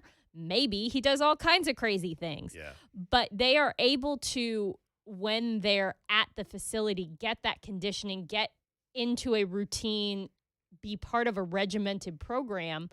And while, yes, the injuries did not go up astronomically in 2020, they really didn't. And that's a good thing. That's a great thing. It doesn't mean that conditioning doesn't matter during the offseason. Oh, it 100% does. We've just outlined 2 examples in Darrington Evans and Christian Fulton, who both came from nice college programs, and not saying they're not fit. They're fit physically. Right. But getting into NFL shape is a whole different deal. And getting those and that's what they missed out on in year 1. Now they have it in year 2. Right. And the difference that it could make. I think that all of this will be seen on the field when the Titans report for training camp. I think there will be a noticeable difference in the first week of training camp in 2021 than there was in 2020. The other thing, and you kind of outlined some stuff, you have a new offensive coordinator in Todd Downing. Now, Todd has experience. He's been in the league for several years. He was the offensive coordinator of the Oakland Raiders in 2017, a year that I believe Derek Carr was a Pro Bowler quarterback at that point. Mm-hmm. He said in a couple of availabilities recently, he's not trying to reinvent the wheel and not as worried about putting his flair on it or his style. So, Arthur Smith leaves this team in really good shape in terms of a Titans team. I never thought I'd see a Titans team score 31 points a game average. Right. Isn't that fun? It's unreal. There is a level of consistency that I think is very important. And I appreciate that Mike Vrabel has continued to bring people in who have the ability to be offensive coordinators. So when his offensive coordinator moves on, there's another one in the queue who's able to take the reins and continue to advance this Titans offense. Yes. I think that that's an underrated part of why the Titans offense has been putting up the numbers that they've been able to put up, and they've been able to continue to grow and be the consistent force on this Titans team. It's because there's consistency in the people who are leading the charge. Smart guys who are students of the game and the continuity. And you hit the nail on the head, because Luke Steckel, son of Les Steckel, the former offensive coordinator of the first generation Titans all those years ago, Luke is a lot like an Arthur Smith. He has paid some serious dudes. He's been in that building for years. Since I've been there. He is now the tight ends coach, and you wonder, down the road, is he offensive coordinator material? And I think the answer probably is yes, along those lines of thinking. And I understand fans who want to see fresh blood every now and then. I get it. I understand the thinking. I am there with you. I feel you. However, having the consistency of someone who is familiar with what you've got on the roster before they even step into the role. They're familiar with what has worked, what has not worked. Mm-hmm. They know the personalities of these guys already, and that's such a big part of it as well. Being able to work with your quarterback, being able to work with some of your star players and some of the younger guys, and just know how everything fits together in the kind of the community that is your locker room, you know? And for those thinking about Todd Downing, there were questions about Arthur Smith 2 years ago, because he'd never been an offensive coordinator. Nobody So- knew who he was, and they Right. were like, who is this guy? Well, he turned out to be pretty good. So Exactly. I am so excited that we're able to continue that level of consistency throughout the Titans offense, because I think that everybody wins when you're keeping some of your foundational pieces in place and you're making tweaks and adjustments and getting some new lines of thinking in that role. And speaking of continuing, the Buck Reising Show continues with this context of Titans leading into the training camp of the 2021 season. We'll get into more of that conversation next here on the Buck Reising Show on 104.5 The Zone. J. Mart and Ramon. You don't wake up early? Here's what you missed. What do you expect? Because if it's not what you expect, with the amount of money that's paid out, it's an ever-changing league. The NFL means not for long, not just for the players, or for coaches too. Jason Martin and Ramon Foster. Tomorrow morning starting at 6 on 104.5 The Zone.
terms of maybe storylines, camp battles, those things as a training camp primer. We've been talking about the advantages for a team like the Titans competing and, just trying to get over the hump, winning the division for the first time in 12 years. But what the advantages are for an in-person offseason is like. And we've kind of outlined it, the veterans getting treatment, the young guys getting NFL conditioning and strength and conditioning with Frank Perino, the strength and conditioning coach. And you hit it on nail on the head, Amie. I mean, there's a lot of new parts to this team, and we knew it would be that way. There's I don't want to say an overhaul of the defense, but it's got more than just a tune-up. Right. So, and I think that's where we start in this about who needs to have a good training camp for the Titans. And we certainly have different choices. Who'd be one of the ones at the top of the list for you? I think Rashaan Evans is a guy who he didn't have his fifth-year option picked up. Mm-hmm. I think that is something that is going to be a motivator for him going into training camp and beyond. I think that he's a guy who has been consistent. He has been a contributor, of course. He has kind of been in and out of that green dot position, and he's a guy that is right on the cusp of being one of the major leaders on the defense. Mm-hmm. In my evaluation, which doesn't really mean anything, he hasn't necessarily taken that step into being one of the main consistent leaders on defense. And I think that is the next step for him. I think it's having that consistency, continuing to refine and improve his technique, and take on a little bit more of those veteran responsibilities. I think that's the next step for Rashaan, and I think that this training camp is the time for him to lay the groundwork for that. I wouldn't disagree with that at all. In fact, Coach Dave McGinnis told us during minicamp last week, Rashaan Evans runs up to Coach Mack and says, hey, I'm going to give it everything I've got. I know the importance, how paramount this is. He knows that he's a free agent after this year, and that if he wants to continue to be a Titan, he has to produce on the field. And I think that's a good one to start with. And I'll say this, and I don't think Rashaan Evans would disagree. You know what will help him be a better guy in 2021 is a healthy and a re-signed teammate in Jayon Brown. Absolutely. Those guys work well together. They're very good friends on and off the field, and I think they work well in tandem together. Absolutely. And I think a lot of the 2020 struggles that Rashaan had were in part because Jayon wasn't there. And you're absolutely right. Those two worked so well together. Oh, my gosh. Yeah. It was like a light switch flipped a switch. It was like something dramatic changed instantly when Jayon Brown went down and was out for the season. You could feel it. There was they were missing a key person on that defense, and someone who, I mean, when you wear the green dot on your helmet, you are getting the plays directly from whoever's calling the defensive plays. So Shane Bowen, and you are the guy that's kind of the quarterback of the defense. You're the one that's letting everybody know where to go and what needs to be happening on that play. That has been Jayon Brown, and when he went out, a lot of the way that the defense worked and their flow changed. And I think that a lot of that fell on Rashaan, and he wasn't necessarily the better for it. Well, you felt the difference in not having a Jayon Brown out there to drop back in coverage, move side to side laterally. I mean, his closing speed on tackles and things, you just missed that because he is a smaller linebacker. He is quite different from a Rashaan Evans, who is a big he looks like an NFL linebacker, period. Right. And the two of them complement each other so well. Having them both back on the field, I think, is going to be good for both of them. And I think who else? I'm excited to see that. I am too, absolutely. I think who else needs to have a good camp is the Titans secondary in totality. And I think Kevin Byard will tell you that, and he has basically said it in some availabilities through this offseason. But you jettison Malcolm Butler, you jettison Vaccaro, you draft a couple of guys, you take Caleb Farley, 22nd overall You certainly want to know that the back is good and that he is ready to go. I think that if he's in there, that's going to be huge. I really like Elijah Molden. I think he comes from a lineage.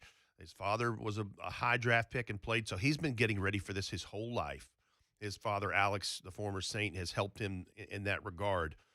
And then certainly you bring in Jackrabbit, Janoris Jenkins to go with all this. And then we've talked yesterday briefly about Amani Hooker and how he's changed his body type, knowing that he's going to be inserted into this defense as a starter back there with Kevin Byard. You know who else has changed their body, which I have noticed throughout mini camp and OTAs and all of that, is Tier Tart. He looks different. He stood out more when it was the OTAs and not as many guys were there. Yeah. Just because it was a difference in numbers. But yes, I saw that too. He looks slimmer in all the right ways, because you hate to call a big guy slim, because I mean he's not, but he looks like his body is a little bit more athletic than in previous years, and I am really excited to see what he brings to the table in training camp and beyond. I mean, as it stands right now, he's been taking some of those nose tackle reps because Daquan Jones is a New York Giant now. Daquan Jones is gone. So it's going to be interesting to see what happens at that position specifically. And is this really what he's been spending the offseason training for? I like Tier Tart's style of play in terms of the nastiness he brings. Mauls you like a grizzly bear. He absolutely does, and I want to see more of that. And I think having him in year 2 now with a Jeffrey Simmons in year 3, I think there possibly could be some more production out of that, and that certainly is the idea in this whole thing. The other group, and you can say it as a whole, needs to have a good camp is the offensive line. And we talked about it last segment, and we'll continue to. Taylor Dewan, your left tackle, is coming back from an ACL and needs to be ready to go. Your right tackle situation is currently unsettled. You brought in Kendall Lamb from the Browns, who can play in or out. You drafted Dylan Radins, and I think he is the young man to watch in this competition at right tackle, because he's a guy that stood out in the offseason for sure in seeing these practices that we were able to see. Yep. And that's a smart young man that I think could find himself. I mean, you heard it the night he was drafted. Remember, we were at Nissan Stadium in front of some season ticket members. We had a great night that night. We had Ramon Foster with us breaking down offensive linemen. So he talked about Radins. But Coach Dave McGinnis said it that night. He said he will be at least a part of the active 7, 8, 9 linemen, whatever it is, that's active on game days, and probably a starter. Yeah. I think that there's a lot of potential for him. And he has the versatility to fit in a couple different places, which is also exciting. But you have to remember, I mean, Kendall Lamb, you're right, free agent that was brought in. Mm-hmm. Ty Sembrello was taking a lot of the reps. And did a very serviceable job after Lawan went down. Absolutely. Really and well. he did well. David Quisenberry, same thing. Yep. He took a lot of reps and did a good job, was able to kind of hold things down when the line got a little shaky towards the end of the season just due to injury. So excited to see what those guys are able to do. You've got to remember that we've got a Paul Adams, too, who was brought in the middle of the season, was put on the practice squad, but was able to get a lot of work done in the 2020 season. So there's a lot of guys just kind of in those tackle positions. And he is a Mizzou product. He is a Mizzou Nashville product. Kid. Yes. Yeah. He so excited to see him get a chance to really get some of that off-season work and then see what he's able to do during training camp. I think that the tackle position on both sides, the right and left tackle, are going to be really, really fun to watch, and it's going to be great to have Taylor Lewan back and healthy. That's going to help a lot. And then to see what ends up happening on that right side. And we need that with Roger Saffold at left guard, too. Oh, absolutely. Those two guys back and healthy on that left side of the line. And, hey, that's a point of emphasis, because center Ben Jones and to the left of that line, they're all in their 30s now. And so, Father Time is undefeated in this, but you need good production out of those three, because honestly, probably your best offensive lineman last year was right guard Nate Davis, who if he has the kind of year I think he does, he will be mentioned amongst the elite of interior offensive linemen going forward. Oh, yeah. I mean, the Titans have a lot of upside on this line right now, just in terms of what some of these pieces have shown they can do time after time. But you're also 100% correct that there is a bit of a timing issue with this. I mean, this group in this configuration, as it stands, if all of the starters remain the starters that we had last season, are going to be together for a finite amount of time. There is not a whole lot of longevity to this group of guys just because being in your 30s is apparently a thing now. Yes, that it we is. are all coming to terms with, Well, Rhett. I passed that a long time ago, so yes. all but I've been trying there, to done figure that. it out. But you're right. But to your point, if we think who is along that line going left to right is there, then it's really down to the right tackle as we talk about camp battles. So is it Dylan Radins and Kendall Lamb and maybe whoever else going at it to try to secure that right tackle spot?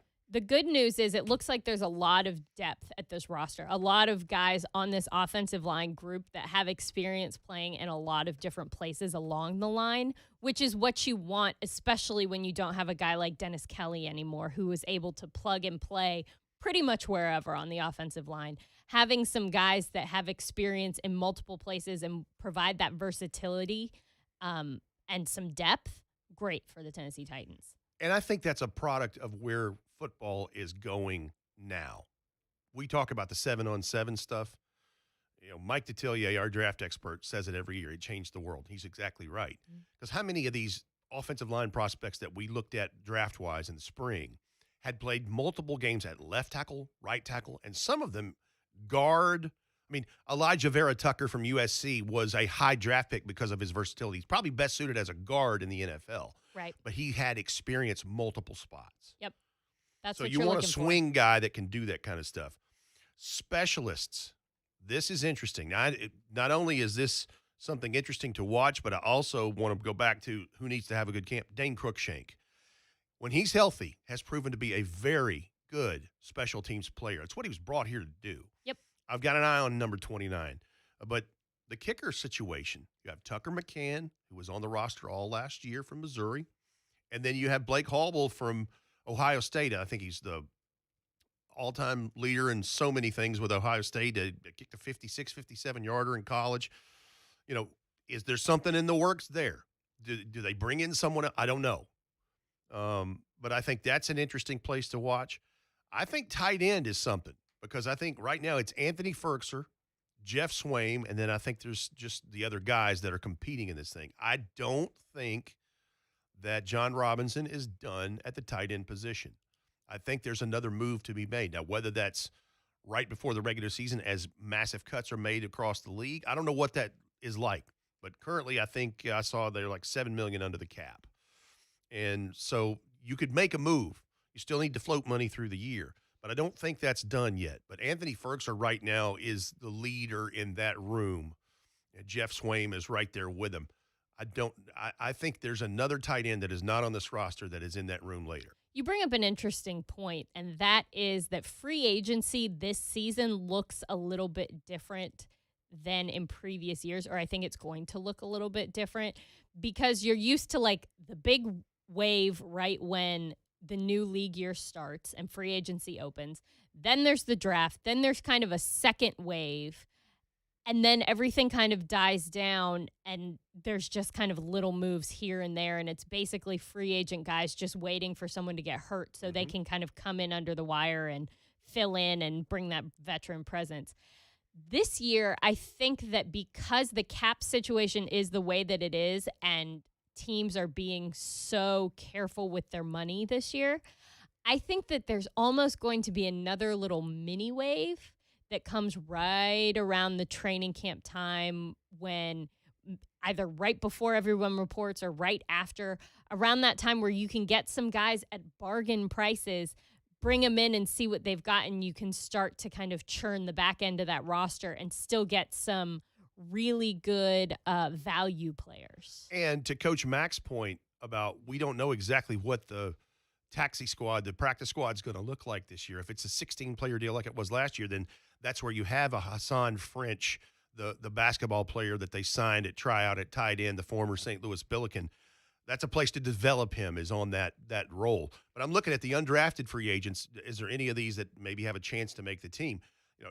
Torrey Carter, the fullback from LSU, is one that's interesting because he plays special teams. That's the key to getting in, as we all know. It's special teams. If you can go play in that phase of things, you've got a shot to make a roster. Naquan Jones, not Daquan, Naquan from Michigan State went undrafted as a D lineman. Evil twin. I'm interested in that just because of the position he plays and the depth at that particular spot. And then, Cole Banwart is a tackle from Iowa. I'm just looking through the list here. This team is so loaded, I don't know that there's a place for more than maybe one or two guys undrafted to make the squad. I think you're right that the practice squad rules and what those are going to look like this year, because we just don't know yet. I think that's going to have a huge impact on it. I think that the practice squad of 2020 was awesome. ESPN just told me about Tim Tebow, and it distracted me. Oh, that's okay. It happens. The practice squad of 2020 was such a great tool for teams, especially when you were constantly being faced with the prospect of losing players because of contact tracing or illness or something like that. And unlimited in time, serviceable time. Used to Yes. It's like, once you get past a certain point, you are no longer eligible. Josh McCown was on the Texans practice squad as an emergency quarterback. Right. And living his best life, too. Yeah. He was doing great. So, but I think that if there is that level of flexibility or something similar to it where teams have a little bit more room to either put extra players on there or put guys that have a little bit more experience on there, I think that will change, too, and might open up some spots to give some younger guys some opportunities that maybe they wouldn't have gotten otherwise. So I think that that's going to have a bigger impact on what the final 53 looks like, because there can be some rotation in that. And we're going to open up one more segment, speaking of spots, as we wrap up the final segment of the Blake, listen to me. What is Blake? What did That's okay. I got distracted by Tim Tebow, so the wheels Buck's are coming off. Buck's going to get me for sure now. The Buck Reising Show. We wrap it up next here on 104.5 The Zone. We're on all your devices. 104.5 The Zone TV. Live on Facebook, Twitch, YouTube, and Periscope. Time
Justin Timberlake. I sure am.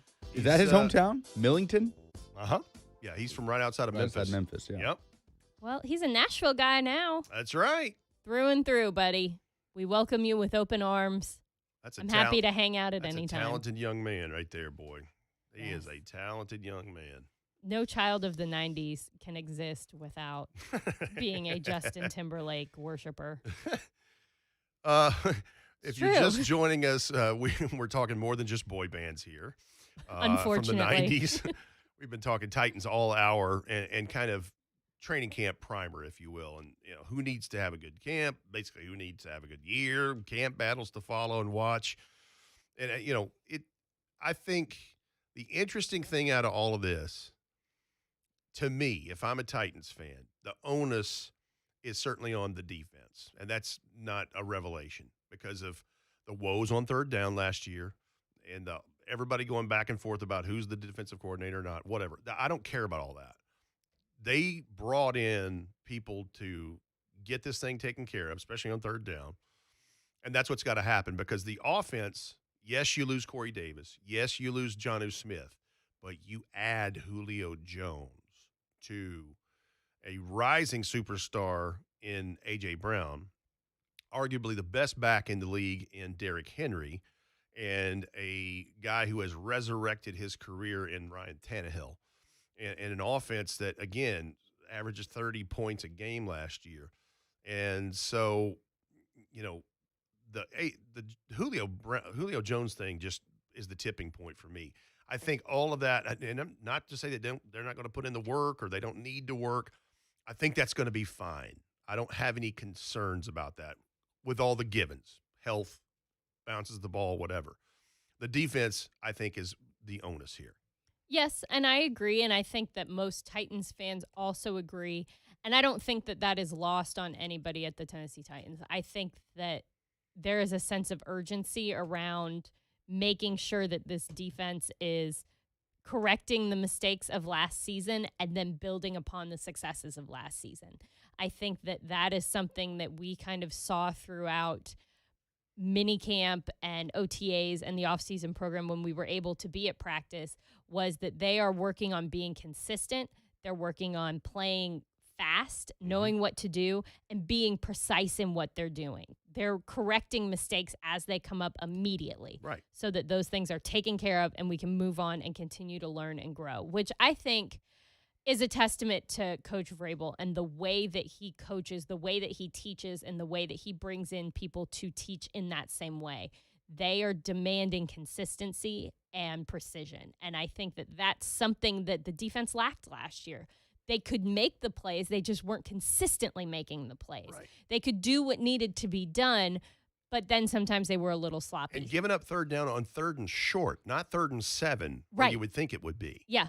No, it was just odd things like that. And, right. There was Kevin Byard mentioned communication and those kinds of things. But you're right. Coach Vrabel's whole thing is know what you're going to do, where you're going to be so that you can do it quickly. Right. And you can, you're not having to think, you're playing. And we've already seen them put an emphasis on that this offseason. So I think that, not to mention the additions that they have made in key places, all of that is going to come together to create, I hope, and I think everyone hopes, a defense that looks very different in 2021. Absolutely. We'll go to the phones real quick here at 615-737-1045. Tommy in Nashville, you're on with Amie Wells and myself, Rhett Bryan. Hello. Hi. Hello. Thanks for taking my call. Can you hear me? Absolutely. We can. Go ahead, Tommy. Yeah. I don't know that this has been brought up, and I'm just a little bit concerned about the possibility of the offense, and because Arthur Smith was just, he's like one of a kind. In my opinion, he's like Steve Spurrier. If you lose Steve Spurrier, are you going to be just as good as you were without him? And I know there's a possibility that we'll be just as good or better with this new offensive coordinator, but Arthur Smith, he's just going to be really, really hard to replace. and I just I don't know that we can be as good as we were with him, and I just want to see what you thought about it. Well, Tommy, thank you for calling. I appreciate the call, and I'll jump in first, Amie, and say, Todd Downing has been an offensive coordinator in this league before. He's been a long-time assistant. He was the offensive coordinator of the Oakland Raiders in 2017. He had some success there. And I don't, while he will probably put his flair on some things, he's not going to reinvent the wheel because it's not broken.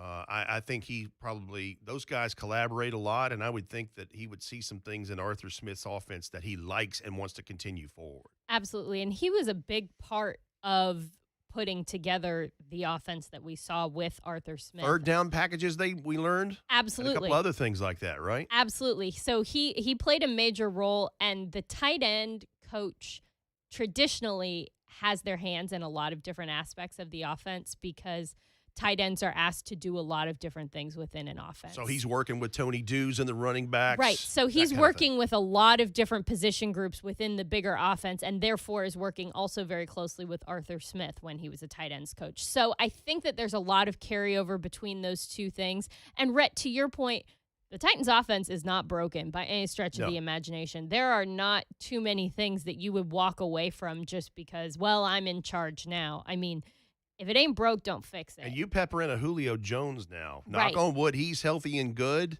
It's got national attention already. So I think that if Todd Downing is able to maintain the level of consistency that was expected, be able to keep the foundational elements of what made this Titans offense so strong, and then he's able to add his own flavor in terms of what he does with Julio Jones, how he utilizes A.J. Brown, what we're doing with Derrick Henry, what Anthony Ferkser and the tight ends are able to contribute, maybe some fun little flair that's very Todd Downing specific, that I'm here for. And I think that's exactly what we're going to see. We're going to see schematically some things that are a little bit different, but the foundation is going to stay the same. So I don't think that there is a big cause for concern in losing Arthur Smith. Yes, he's going to be missed. He was a great guy around the building. Change is inevitable, and he nobody is a very likes it. smart guy, but everyone knew that this was going to come, and it's the same concerns that people had when Matt LaFleur left to go be the head coach of the Green Bay Packers. Arthur came in. He wasn't a guy that anybody really knew, but he was able to make an immediate impact. I think the same thing is going to happen with Todd Downing, and I do not think that Titans fans should be worried for one little itty-bitty second about this Titans offense. It's going to be okay. And while all eyes are going to be on defensive coordinator Shane Bowen, Shane, listen, he's a smart guy. He's a good guy. I'm very interested to see what happens on that side of the ball moving forward because the other two phases have got a lot of their things in place.